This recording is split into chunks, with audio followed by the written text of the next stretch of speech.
Hey kids, it's Mr. Fly here. You find me once again at Bahnstormer here in Maidenhead, where today I'm going to be riding the much talked about, long awaited, and the bike I'm very excited about, the BMW R1250 GS. You can tell it's one of those because it's got this here with shift cam written on it. So if you're interested in the brand new GS, stick around and stay tuned.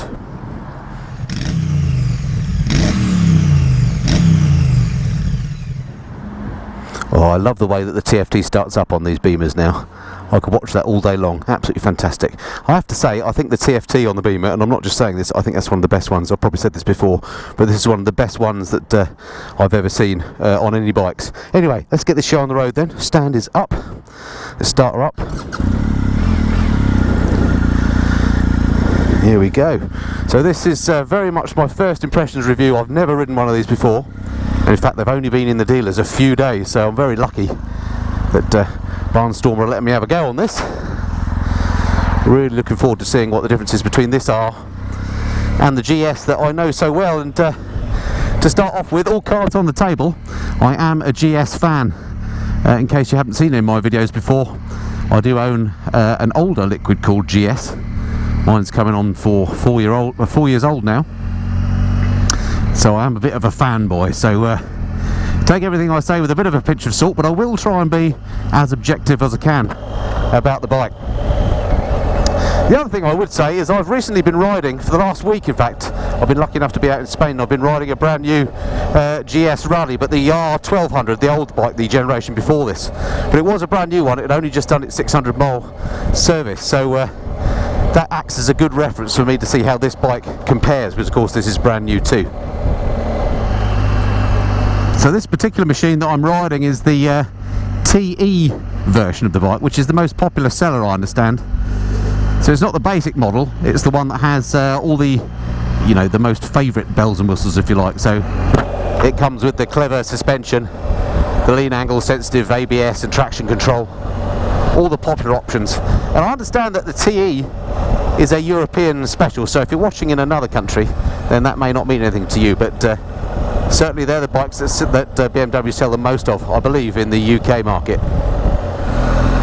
So as you saw, I've literally just jumped on the bike, so this really is a first impressions review. And what I'm going to do is tell you what I think of the bike overall, as if I haven't already talked about GSs in the past. So how is this bike overall? Well, the first thing that strikes me is that it's got a very familiar feel. It's a super comfortable riding position on the GS. That hasn't been changed at all. You are sitting quite nicely upright. Your legs are slightly at an acute angle, but not sporty for sure. And you're not leant forward very much. The handlebars are nice and wide on these. It really is a beautiful riding position. So that's unchanged, and I've ridden GSs for, you know, 12-hour days in this riding position, and I can tell you it is really comfortable on long runs. The seat as well, super comfortable. And one of the things that BMW have done with this generation is make the seat available in lots of different heights. So number one, if you're really vertically challenged, you can actually get the bike with a lowered frame.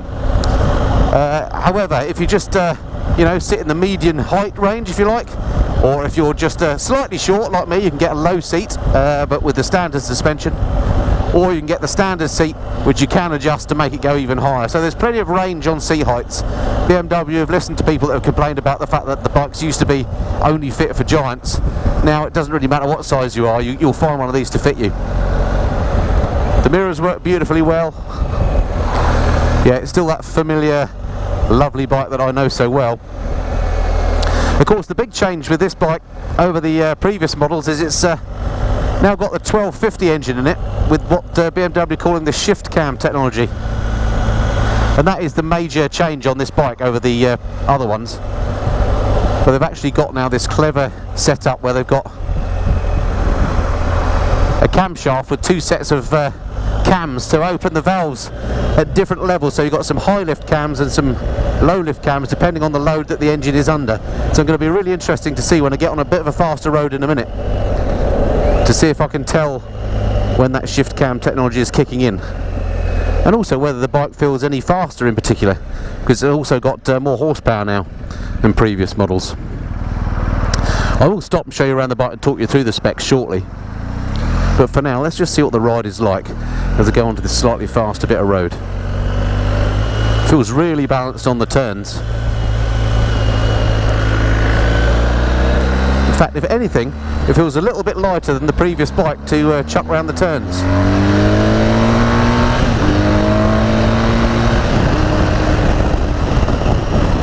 Yeah, and she absolutely flies. I would say that initial thoughts on that is it does feel a little bit faster than the previous generations of the bike. Not incredibly so, but yeah, it's definitely got a bit more get up and go than the old machine had. We're not talking KTM Super Adventure fast, we're not talking Multistrada fast, but we are talking faster than the old R1200 machine. But of course, at the end of the day, you don't buy these sort of bikes for speed, you buy them for versatility. Well, certainly I do. This bike, of course, equipped with BMW's Quick Shift Assist Pro, so that's an up and down quick shifter on the gearbox, and it feels lovely and smooth on this bike. This demo machine also has got the Garmin, well, it's BMW branded Nav 6, which if you're going to get one of these bikes, I thoroughly recommend you get one of those as well. Yeah, I thoroughly recommend you get one of those because BMW do this amazing integration with what I call the whiz wheel here. I think it's actually called a multi-function wheel. But because you've now got the TFT and the sat nav, you have to have a way of telling the bike that which one you want to use. So at the moment, if you look at the TFT, you see it says TFT in the top left corner there. If I hold the menu button up for a couple of seconds, watch, that changes now to nav, and now I can use the whiz wheel to actually change the sat nav.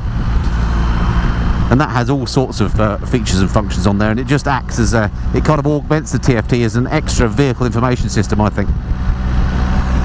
Alright, that's enough about that. Let's just see what this is like, wind protection wise. Now, they haven't made any changes to the screen that I can tell. There may be some slightly different fairing bits around the front here, but I feel pretty well protected. I've got a non-peaked helmet on at the moment. It's just a showy helmet that I'm using, a normal full-faced helmet, and I'm not getting buffeted about in the wind. So for me, I'm 5'8", the screen seems pretty effective. Let me just pop the cruise control on there, just so the bike keeps going, and just see if we're in the fully up position. Yes. So the screen is in the fully up position at the moment. And yeah, when you bring it down, I can start to feel the wind blast.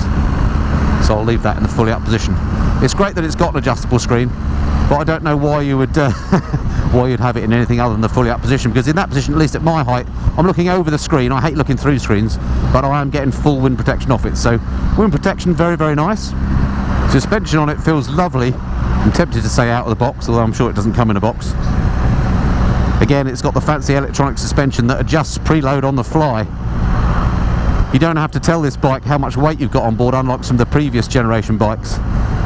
It just adjusts according to your riding and the weight that's on it. So if you load it up with panniers that load up and a passenger, the bike will adjust the preload accordingly. Whereas in the past, you had to tell the bike what sort of load you had, and then it would adjust as you were riding. Now it does all that for you, so very clever stuff. Something else I'm not used to seeing on a bike is this here. Look, it says SOS. You flick this up. There's a little button under there, I'm not going to press it, that's red, calls the BMW emergency centre if you have a problem. You come off the bike or you're injured or whatever, and you can get to that, you can press that and you can call for help. And that's a one-off subscription. Once you've paid for that, the bike's got it forever. So it's not one of those things where you're tied into some sort of expensive subscription every year. Not the perfect bike for filtering, but entirely possible. I mean, the big old GS is not the bike that you would initially think is the ideal commuter. But of course, it depends on the sort of commuting you've got to do. You certainly can commute on it. It's certainly a comfortable way to do it. And if you've got a ride that involves, you know, some fair distance on motorway, then maybe it is the commuter bike, because you can weave through traffic on it. These big old wide handlebars acting a bit like whiskers, so you know what width you've got to deal with. Lovely and smooth, this engine now. They've really done some witchcraft on it. You'd never know it was a twin, actually. And of course, the bike laden with electronics. Got the very clever Bosch lean angle sensitive ABS and traction control. So you've got all the safety features you could possibly have on a bike. Physics eventually takes over, of course, but if you're going to be riding in all weathers, it's nice to have those safety features. The other great thing about riding a GS in town is because you do feel nice and high up, you've got a great view over the traffic, so you can work out, you know, or see problems as they develop and work your way through. So having initially said maybe not the ideal town bike, actually I think I've talked myself into it. It's not half bad.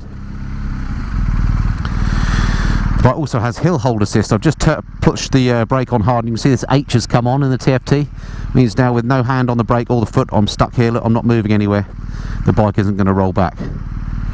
Just got the standard exhaust on here, but it's got a nice throaty rumble about it. Sounds very similar to the previous bike, of course, but I think if anything it's got a little bit of a lower rumble. What a horrible day to be out testing a bike. Having said that, of course, the roads are quite slippery and damp at the moment, but the bike is very confidence inspiring. Nice grip off the OEM tyres. I'm not sure what this one's fitted with, but I haven't noticed any problems so far. This particular machine has got BMW branded brakes, at least on the front I noticed, and they feel very, very good. I thought you know, not having Brembos might be a little retro step, but actually they feel good, and given this is a new bike and they're probably not fully bedded in, yeah, they feel really good. Just one finger operation really. Beautiful balance at low speed. You know, you can almost go down to 0 miles an hour and not put your feet down. I'm sure at some point you're going to have to, but one of the things I like about the GS over some of its rivals is the fact that it just feels nice and balanced. So I'm in rain mode at the moment actually, but let's just put her into normal road mode and see if that feels any different.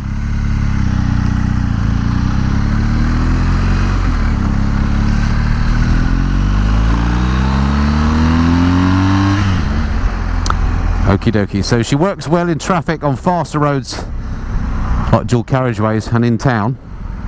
Let's go and find something a bit more rural and see how she does there. Okay, so just while I'm in search of some of my more favourite rural roads, just a couple of things that occur to me.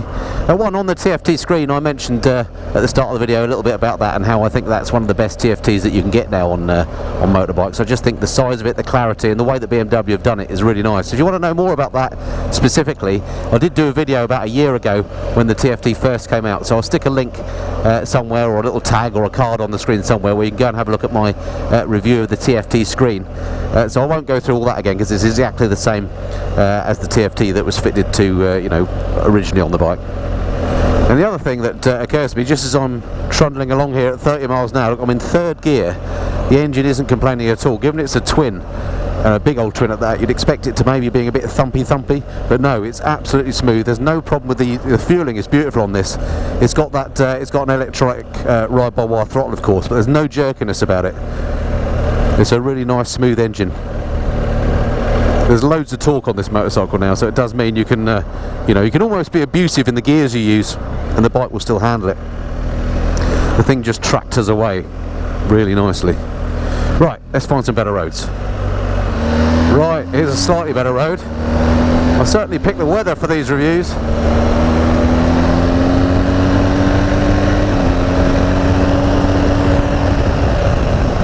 And yeah, we'll better slow down. In road mode it definitely has more pickup than in rain. There is a definite noticeable difference between the modes on this bike. Something I've complained about before about some BMWs, my older one in particular, you can't really tell the difference that much between the various modes, but on this one you can. Once I get out of this slower bit again, I'll try dynamic mode and just see how much of a difference that is again. In fact, let's put it into dynamic now. Just hit the mode button, set dynamic, pull the clutch in. And there we go, now we're in dynamic mode. Hopefully you can see that on the TFT there. Oh yeah, and already that feels much more lively. Oh yeah, this is the this is where the extra horsepower are lurking. I don't want to be going too nuts through this little built up area. Oh, this rain, boo! Alright, I actually wanted to go where that car's going, but I'm going to stick on this road just because it's a bit faster, so I'll try out the dynamic mode now. Oh yes. Yeah, dynamic mode is where it's at.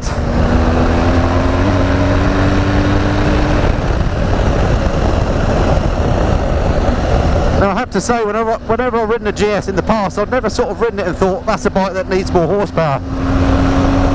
It's always nice to have a bit more go though, isn't it? And this new 1250 definitely has got more go than the old bike.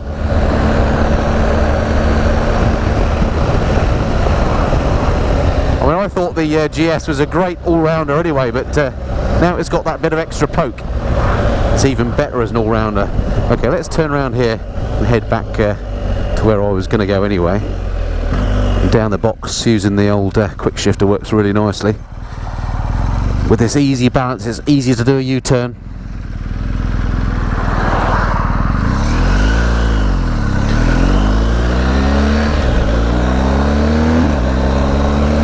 Yeah, up through the box, the quick shifter works nice as well.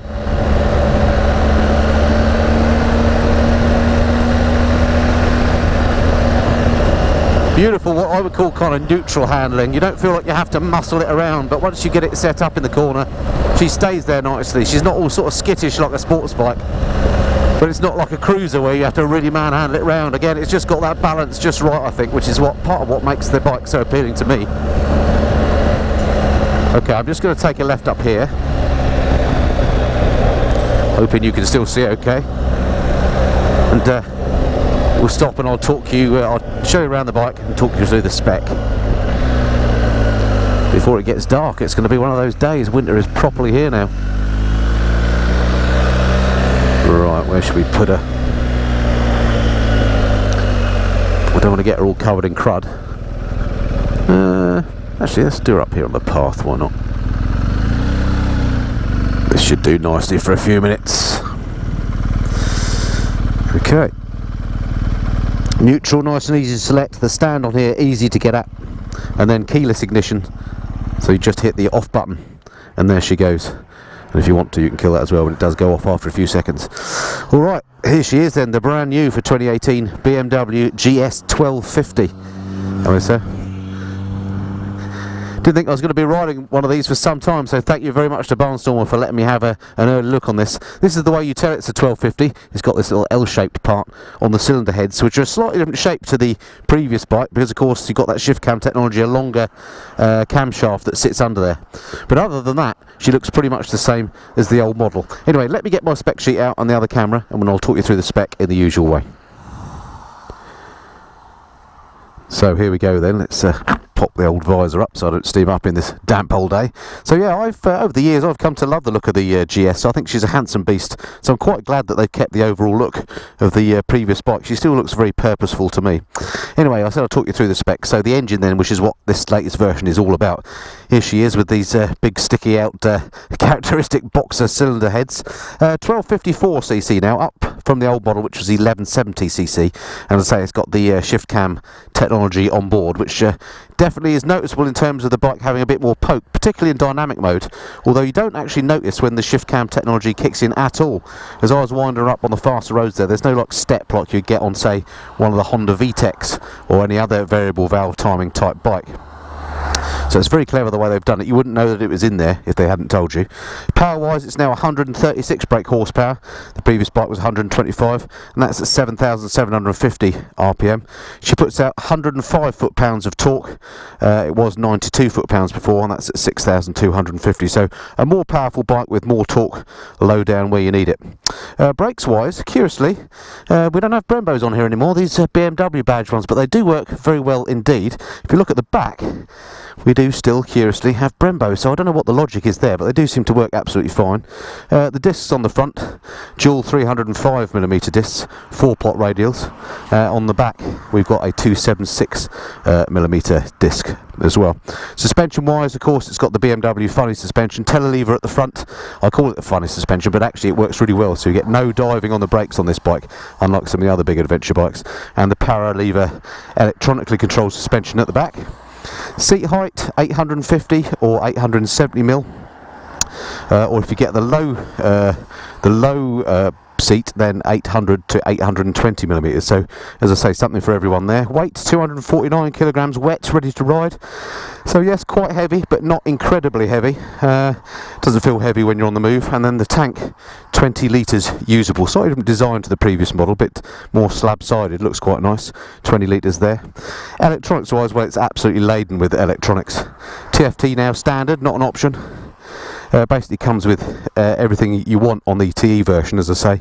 It's got ABS Pro, dynamic traction control, riding modes Pro I think is an option, gives you a couple of extra riding modes. Next generation electronic suspension. It's got an LED DRL as standard, I think now, whereas that was an option before. It's got the intelligent emergency call button and much more besides. Just show you that call button close up. There we go, and you just flip up this little bit here. How practical that is if you've just come off and you're laying there with the blood coming out your coronary artery, I don't know, but anyway, so I guess it's nice to have. Okay, so there we are, and the switchgear on here is the normal BMW type, if you have a look here, and that's now black, but it looks pretty cool. Alright, what else to say? Price wise, BMW on the website say from 13,415. Take that as a huge pinch of salt, because that's the basic bike. If you want a bike of this sort of spec and you want things like the sat nav, which I would recommend you have, and maybe luggage, then you know you're going to be wanting closer to 18k available. So yeah, an expensive old bike, but there you go, lovely machine. Alright, that's pretty much all I want to say about it for now. Let's get back on her and try some more. Well, I like what they've done with the little GS motif on the seat there. It's a little change. Keyless ignition, I'm always in two minds about. When you've got it, it's absolutely fine. I've never had a problem using bikes with it. But it's one of those things that I'm not sure you really need it, but there we go.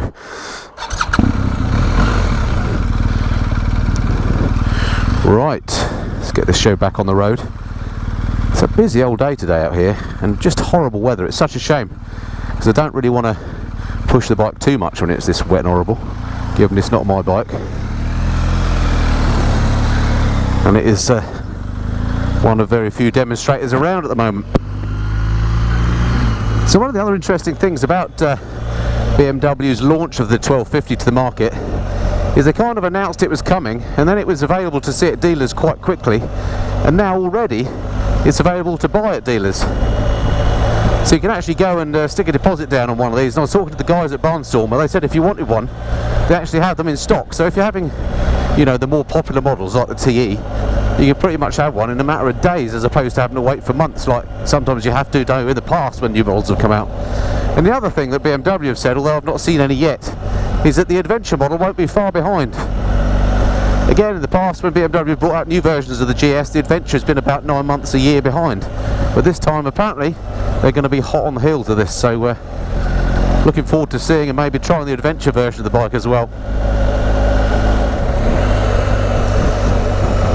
So to summarise then of my time, just having ridden this BMW R1250 GS for just over an hour now, so very much my first impressions review of the bike. What do I think of it? Well, I'm a BMW fanboy, I love the GS, and this bike is better in every way.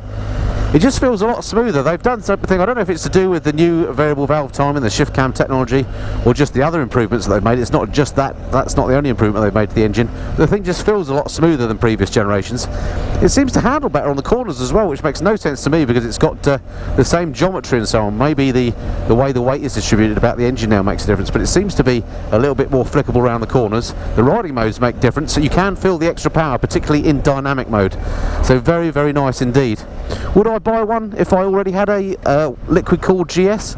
Well, I'm not sure. I guess it depends how much money you've got to spare. I mean, they are expensive bikes to buy.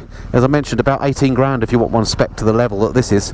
And that's a lot of money. In my case, I've had my GST for 4 years now. I paid about 18 grand for that when I bought that with all the bells and whistles. If I was to sell that now, I'd maybe get 8 grand for it. So I'd have to find another 10 in order to buy one of these. And although this is definitely a better bike in every way, I don't think the changes they've made are worth 10 grand of my money. That's just my view. But having said that, I still think this is the best all-round bike money can buy. If you're just in the market for an adventure bike and you haven't already got one, then this is absolutely the machine you need to go for. I've been lucky enough to ride most of its main competitors, the offerings from KTM, for example, and Triumph, and some of the earlier bikes from Ducati.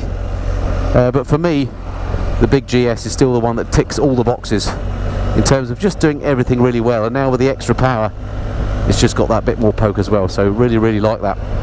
So well done BMW, sort of an iterative improvement, not a step change, but a really, really nice bike if you're in the market and have got the money for such a beast.